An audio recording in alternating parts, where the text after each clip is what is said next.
દર્શક મિત્રો, આપ જોઈ રહ્યા છો ઇન્ડિયા 24 ન્યૂઝ ચેનલ। હવે જોઈએ અગત્યના સમાચાર। રાજકોટના ગેમ ઝોન ઘટના બાદ સાપુતારા ખાતે કેટલીક એક્ટિવિટી બંધ। રાજકોટની ગોઝારી ઘટનાને જોતા ડાંગ વહીવટી તંત્ર સફાળું જાગ્યું હતું। જિલ્લાના પ્રવાસન સ્થળ સાપુતારા ખાતે એડવેન્ચર એક્ટિવિટીની તપાસ કરવામાં આવી। એડવેન્ચર એક્ટિવિટીમાં કેટલીક ક્ષતિઓ જણાતા હાલ બંધ કરવાની સૂચના। સાપુતારાના રોપવે ખાતે પણ ક્ષતિ જણાતા બંધ કરવાનો આદેશ। જ્યાં સુધી ક્ષતિની પૂર્તતા નહીં થાય ત્યાં સુધી એક્ટિવિટી બંધ રાખવામાં આવશે। Chief officer Mehul Bharwad.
Doctor સાહેબ શ્રી ડાંગનાઓના આદેશથી ગેમિંગ ઝોન રિવ્યૂ કમિટી બનાવવામાં આવેલી હતી, જેમાં અધ્યક્ષ તરીકે માનનીય પ્રાંત સાહેબ તેમજ અન્ય સભ્યોમાં chief officer, DYSP, RNB state, RNB electrical, fire officer વગેરે હતા।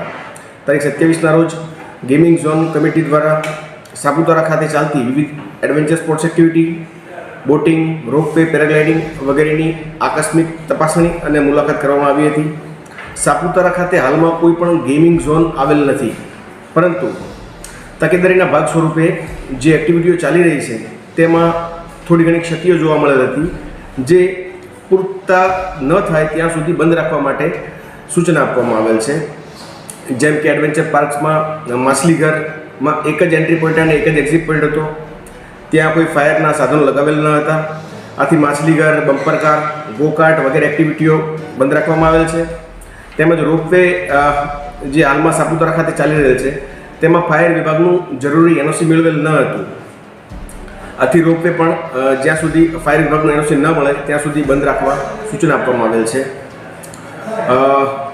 આમ વિવિધ પાસાઓ જેમ કે મિકેનિકલ, ઇલેક્ટ્રિકલ અને ફાયર એનઓસી આ બધી પૂરતા ન થાય ત્યાં સુધી આ પ્રકારની એક્ટિવિટીઓ કે જે લોકો માટે જીવલેણ સાબિત થઈ શકે તેમ છે કે જેમાં કોઈ પણ ચૂક થાય તે એક્ટિવિટીઓ શરૂ કરવામાં નહીં આવે। Chief officer notified Saputara.